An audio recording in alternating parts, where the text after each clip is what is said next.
আসসালামু আলাইকুম প্রিয় শিক্ষার্থীবৃন্দু, অ্যাকাউন্টিং ক্লাসের পক্ষ থেকে তোমাদের সকলকে জানাচ্ছি আন্তরিক শুভেচ্ছা অভিনন্দন। সাথে আছে আমি রূপম ইসলাম।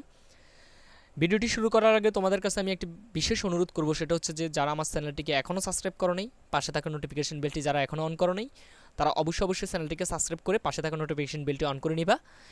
তো চলো কথা না বাড়িয়ে আজকের যে বিষয়টা নিয়ে আমি ভিডিও তৈরি করতে যাচ্ছি সেটা নিয়ে আলোচনা করি।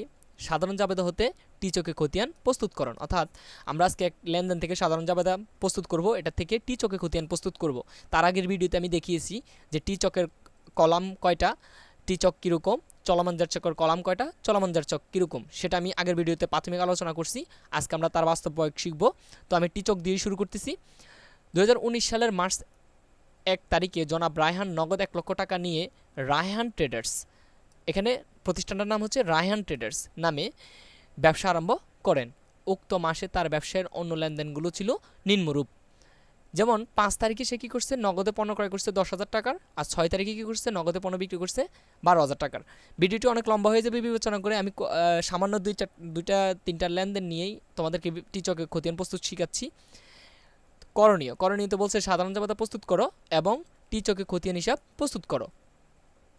এখানে আমি লিখছি যে রায়হান ট্রেডার্সের সাধারণ জাবেদা, এরপরে তারিখ, হিসাবের শিরোনাম ও ব্যাখ্যা, খতিয়ান পৃষ্ঠা, ডেবিট টাকা, ক্রেডিট টাকা।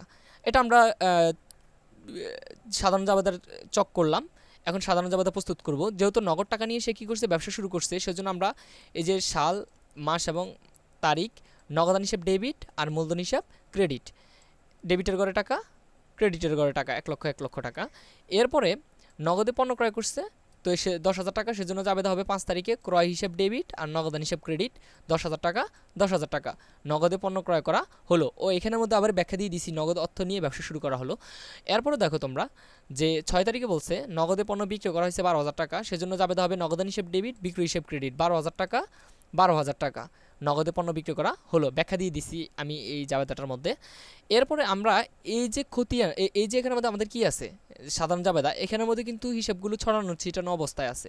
এগুলোকে আমরা কি করতে হবে, খতিয়ান করতে হবে। সেজন্য আমি এখানে হিসাবের তালিকা দিয়ে দিছি যে এখানে যে যে খতিয়ানগুলো মানে হিসাবগুলো আছে, এর থেকে আমরা খতিয়ান প্রস্তুত করব। মনে রাখবা, জাবেদার মধ্যে যদি 100টাও যদি নগদ, 1 কোটি যদি নগদ হিসাব থাকে, তার জন্য খতিয়ান হিসাব হবে মাত্র একটা, নগদান হিসাব। মনে থাকবে? তার মানে কি বললাম, নগদ যদি জাবেদার মধ্যে যদি 100 লেখা থাকে, তার জন্য নগদান হিসাব হবে একটা, এবং সকল তারিখের নগদ সম্পর্কিত যত ধরনের হিসাবগুলো আছে সবই কিন্তু এই নগদের হিসাবের মধ্যে চলে আসবে। এরপরে দেখো, মূলধন যদি 10টাও থাকে, এর জন্য হিসাব হবে একটা। মনে রাখতে হবে, একটা হলেও এর জন্য হিসাব করবে একটা, আর যদি 10টাও থাকে, 10,000ও থাকে, একটা হিসাব। যেমন নগদ যদি 10,012 থাকে, তার জন্য হিসাব হবে একটা। মূলধন যদি 10,012 থাকে, তার জন্য হিসাব হবে একটা। যদি একবার থাকে, তাও একটা হিসাব হবে। তার মানে হচ্ছে কি, একটা মানে যত ধরনের হিসাবগুলো আছে তাদের জন্য, মানে সমজাতি হিসাবগুলোর জন্য একটা মাত্র হেডিং হবে, হিসাবের নাম হবে, আর ওই সবগুলোই একই হিসাবের মধ্যে চলে আসবে। এরপরে মূলধন হিসাব একটা আছে, তাই একটা হবে। এরপর 10টা থাকলেও একটা হবে। ক্রয় হিসাব আছে, সেজন্য ক্রয় হিসাব করব। দেখো এখানে নগদ আছে, কিন্তু নগদ আবার হিসাব লিখবো না, কারণ নগদের জন্য আমি বলছি বারবারই যে 100টা হলো একটা হবে হিসাব। তারপরে বিক্রয় আছে, বিক্রয়ের জন্য হিসাব করব।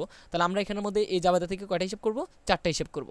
তো এখন দেখো, আমি টিচক হিসাবের চক আগে শিখেছি, এখন হিসাবটা আমি যে চকটা লিখলাম, তারিখ, বিবরণ, জাবেদা পৃষ্ঠা, টাকা, তারিখ, বিবরণ, জাবেদা পৃষ্ঠা, টাকা। এখন মনে রাখতে হবে, যেই হিসাব করব, যেই হিসাবটা তৈরি করব, আমি নগদান হিসাব, ধরো আমি শুরুতে নগদান হিসাব শুরু করলাম, ওই হিসাবের নাম ভিতরে আসবে না। অর্থাৎ এখানে দেখো তুমি, আমরা কিন্তু এই জাবেদাগুলো দিয়ে কিন্তু খতিয়ান প্রস্তুত করব। তো এখানে কি লেখা আছে 1 তারিখে, নগদান হিসাব ডেবিট, মূলধন হিসাব ক্রেডিট।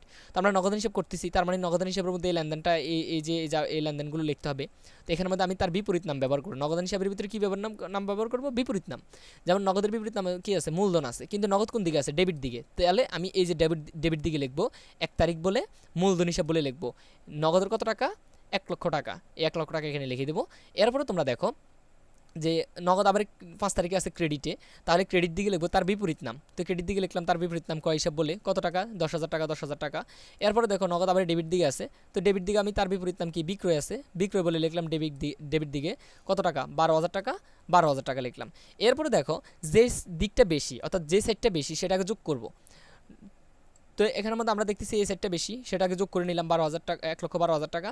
এটাকে এই পাশে আনলাম, আনার পরে এখানের মধ্যে 1,12,000 থেকে যদি 10,000 বাদ দেই তাহলে ব্যালেন্স সিডি বেরোবে কত? 1,02,000 টাকা। মনে রাখতে হবে সিডি হবে মাসের শেষের দিনে, ব্যালেন্স সিডি হবে মাসের শেষের দিনে। এরপরে যেদিকে সিডি হবে তার বিপরীত পাশে তার এর পরের মাসের শুরুর দিনে লিখবো ব্যালেন্স বিডি বলে ওই 1,02,000 টাকা 1,02,000 টাকাটা লিখে দেবো। এরপরে দেখো আমরা কি হিসাব করবো? মূলধন হিসাব করবো। তো মূলধন হিসাব কয়টা আছে? মাত্র একটা। তো মূলধনের বিপরীত আমরা তো জানি যে হিসাব করবো তার বিপরীত নাম ব্যবহার করবো। তো তার বিপরীত নাম হচ্ছে কি? নগদ। তার বিপরীত নাম নগদ যদি আমরা লিখি তাহলে এখানে দেখো যে মূলধন হিসাব সেম আগের মতো ওই যে চক যেটা আছে সেটাই, মানে টি চকের যে ক্ষতি মানে চকটা যে এরকম হয় এটা এখানের মধ্যেও আছে একই, টি চকে যত গতিন করতেছি। এরপরে দেখো যে মূলধন হিসাব ক্রেডিটে আছে, তাহলে আমরা মূলধন হিসাব যেহেতু হেডিং দিছি এটার বা শিরোনাম দিছি, তাহলে এখানে মূলধন হিসাব লেখা যাবে না। তার বিপরীত নাম কি দেওয়া আছে? নগদ। তো তার বিপরীত নাম নগদটা আমরা লিখবো কোন দিকে? লিখবো ক্রেডিট দিকে লিখবো। নগদান হিসাব যেহেতু মূলধন ক্রেডিট 1,00,000 লিখলাম। এখন দেখো আর কিন্তু আমাদের এই জাবেদার মধ্যে কি নেই, আর মূলধন সংক্রান্ত কোনো কথা নাই, শুধু মূলধন একটাই আছে, সেটা আমরা লিপিবদ্ধ করে ফেলছি 1 তারিখে ক্রেডিট দিকে নগদ বলে। এখন এই ক্রেডিট দিক বেশি, যে দিক বেশি সেদিকে আগে যোগ করবো, করে তার বিপরীত পাশে আনলাম, আনার পরে এখানে আর কোনো কিছু নেই বাদ দেওয়ার মতো, তার মানে এটাই হচ্ছে ব্যালেন্স সিডি, এটাই এর পরের তারিখের আবার বিডি হবে। তো এটা কিন্তু ক্রেডিট উদ্বৃত্ত প্রকাশ, কারণ যেদিকে সিডি হয় তার বিপরীত পাশে বিডি লিখতে হয়, অর্থাৎ এই দিকে টাকাটা বেশি, সেজন্য এখানের মধ্যে আমরা ক্রেডিট দিকে লিখবো এপ্রিল মাসে ব্যালেন্স বিডি কত? 1,00,000 টাকা। তার মানে মূলধন কোন উদ্বৃত্ত প্রকাশ করছে? ক্রেডিট উদ্বৃত্ত প্রকাশ করছে। আবার এখানের মধ্যে দেখো নগদ কোন উদ্বৃত্ত প্রকাশ করছে? ডেবিট উদ্বৃত্ত প্রকাশ করছে, এই যে ডেবিট দিকে। এরপরে দেখো তোমরা যে আমরা কোন হিসাব করবো? তারপরে ক্রয় হিসাব করবো। তো ক্রয় হিসাব করলে ক্রয় হিসাব কি আছে? ডেবিটে ক্রয় হিসাব একটাই আছে, তার বিপরীতে কি আছে? নগদ। তাহলে ক্রয় হিসাব যদি আমরা করি, দেখো এখানের মধ্যে ক্রয় হিসাব যদি করি তাহলে ক্রয় হিসাব ডেবিট হয়েছে, তার বিপরীত নাম ডেবিট দিকে লিখবো নগদান হিসাব কত? 10,000 টাকা। এখানে কত আছে? এই যে এখানে 10,000 টাকা দেওয়া আছে। তো ক্রয় হিসাব ডেবিট হয়েছে, তার বিপরীত নাম বলে ডেবিট দিকে লিখবো 10,000 টাকা। 10,000 টাকা লিখলাম। এখন আর ক্রয় হিসাব কিন্তু এখানে নাই, এই যে জাবেদার মধ্যে আর কি নাই? ক্রয় হিসাব নাই। তাহলে এবার আমরা হিসাব করে ফেলবো। তো যে দিক বেশি অর্থাৎ এদিক বেশি, এটা যোগ করলাম, করে ক্লোজ করলাম, এদিকে নিয়ে আসলাম, এনে এটাই হচ্ছে ব্যালেন্স সিডি। তার মানে হচ্ছে যে 31 ডিসেম্বর ব্যালেন্স সিডি কত? 10,000 টাকা। তাহলে এখানের মধ্যে যেদিকে সিডি হয় তার বিপরীত পাশে কি হয়? বিডি হয়। তাহলে ক্রয় হিসাব লিখলাম ব্যালেন্স বিডি 10,000 টাকা। তার মানে ক্রয় হচ্ছে তোমার প্রতিষ্ঠানের জন্য কোন হিসাবটা প্রস্তুত করছে? উদ্বৃত্তটা প্রকাশ করছে, ডেবিট উদ্বৃত্ত প্রকাশ করছে। তার মানে এটা র্যামিলে ডেবিটে যাবে আর কি, পরে যখন আমরা র্যামিল প্রস্তুত করব। এরপরে দেখো তোমরা আমরা বিক্রি হিসাব প্রস্তুত করব। তো বিক্রি হিসাব প্রস্তুত করলে বিক্রি আছে একটা প্রতি এখানের মধ্যে। তো বিক্রি যদি একটা থাকে, বিক্রি হচ্ছে ক্রেডিটে, তার বিপরীত নগদ। তাহলে আমরা বিক্রি হিসাবটা যখন করব তখন তার বিপরীত নগদ বলে ক্রেডিট দিকে লিখবো, কারণ বিক্রয় জাবেদাতে ক্রেডিট আছে। তো এখানে ক্রেডিট দিকে লিখলাম কত? 12,000 টাকা, কারণ আমার এখানের মধ্যে কত টাকা? 12,000 টাকা বিক্রয়ের, এই যে 12,000 টাকা বিক্রয়ের, 12,000 টাকা বিক্রয়ের, এটা ক্রেডিট দিকে লিখলাম। তো ক্রেডিট দিকে আমি 12,000 টাকা লেখার পরে আমার কিন্তু আর হিসাব নাই, মানে আর কোনো বিক্রয় সংক্রান্ত কোনো লেনদেন নাই। তাহলে আমি এটার কোন দিকে লিখবো? এটা যোগ করে ফেলবো আগে, যোগ করে তারপরে এটাকে কী করবো? এদিকে নিয়ে আসবো, তার বিপরীত পাশে এনে এটাকে আমি লিখবো কি? ব্যালেন্স সিডি ওই মাসের শেষ দিনে। আর সিডি যেদিকে হয় তার বিপরীত পাশে হয় বিডি মাসের পরের মাসের শুরুর তারিখে। এই যে এখানে লিখলাম 12,000 টাকা।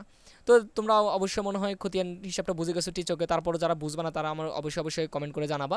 তো পরবর্তী ভিডিও পাওয়ার জন্য অবশ্যই চ্যানেলটিকে সাবস্ক্রাইব করে পাশে থাকা নোটিফিকেশন বেলটি অন করে রাখবা। সে পর্যন্ত সবাই ভালো থাকবা। আল্লাহ হাফেজ।